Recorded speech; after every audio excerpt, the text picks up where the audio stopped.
Shabbat Shalom, y'all. I am so thankful to be able to be here tonight to at least bring to each of you a short midrash of tonight's Torah portion and how it really significantly in my spirit ties in with the celebration and with our understanding of Messiah, his birth, his death, his burial, and his resurrection. I want to talk to you for a few short minutes, and this is only going to be about 5 to 10 minutes long. Joseph's brothers restored. That's why I've titled this. And tonight's Torah portion, I want to talk about enmity against God. This is the 11th reading from the book of Genesis. It's named Vayigash, which means, and he came near.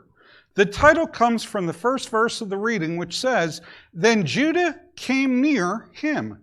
That's found in Genesis 44:18. The portion begins with the dramatic unveiling of Joseph's true identity and his reconciliation with his brothers.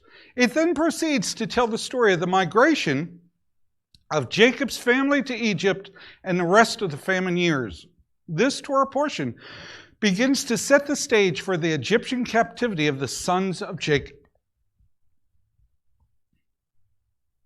Tonight, I want us to visit the Torah portion from Genesis chapter 45, verses 1 through verse 5.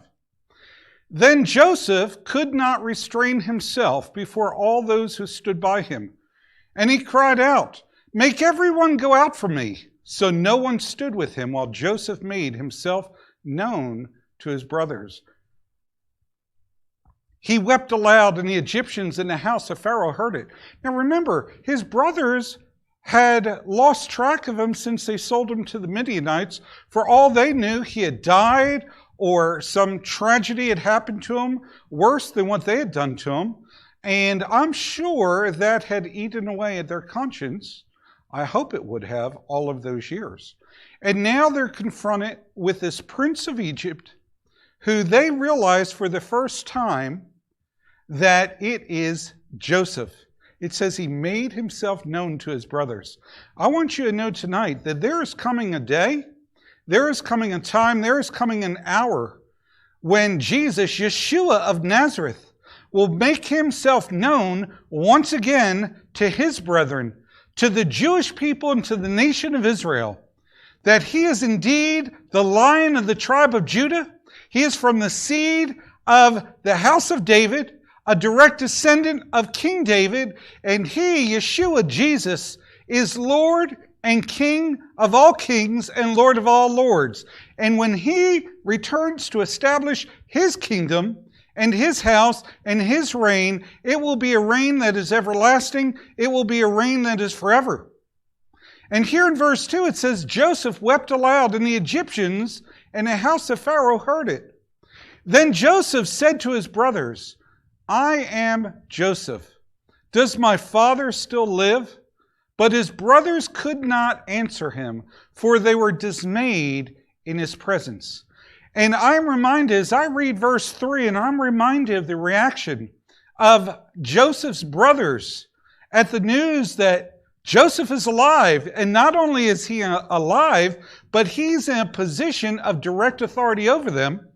And I'm reminded of the scripture that tells us and teaches us that when Yeshua returns, Israel, the Jewish people, shall see him whom they pierced, and they shall mourn even as one mourns for his firstborn son.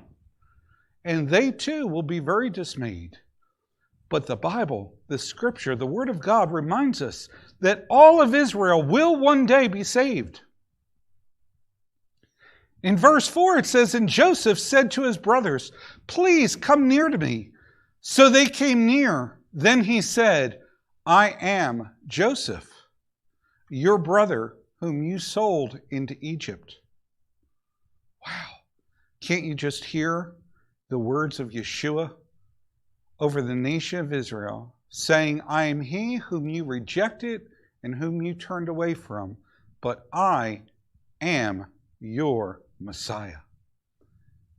But now, verse 5, Joseph says, "Do not therefore be grieved or angry with yourselves, because you sold me here, for God sent me before you to preserve life." Joseph recognized that the hand of God was in the midst of it all, and that through the sovereign providence of God, God had orchestrated his life to be there as Prince of Egypt to save the lives of those who had despised him.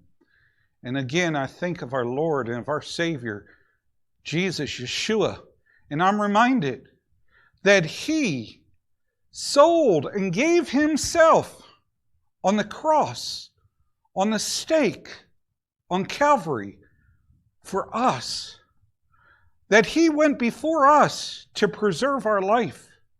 Even though we despised him and were at enmity, at odds, at war with God the Father himself because of our sin, yet Yeshua, Jesus, allowed himself to give up his life so that the sins of all the world would be placed upon him, the only sinless individual, the Son of the Most High God, the Word of God made flesh. And here during this season of celebration of the birth of Messiah, even though we know he was born in the fall, but still it's the time that he was conceived, it's the time people celebrate. I want to remind you tonight that Heavenly Father has a providence and a plan for the nation of Israel, for the Jewish people, and for your life. And though once you are at odds with God the Father, he has provided a gate of mercy for you in your life. We would be very remiss, we would be very foolish not to take advantage of that mercy. And Joseph extended that mercy to his brothers and brought restoration of their lives back to him into a true relationship. And they lived out the rest of their lives in harmony and in joy and in fellowship, just like you and I, who are once at odds with God, can now have peace through his Son, Yeshua, Jesus, Messiah. We love you. God bless you.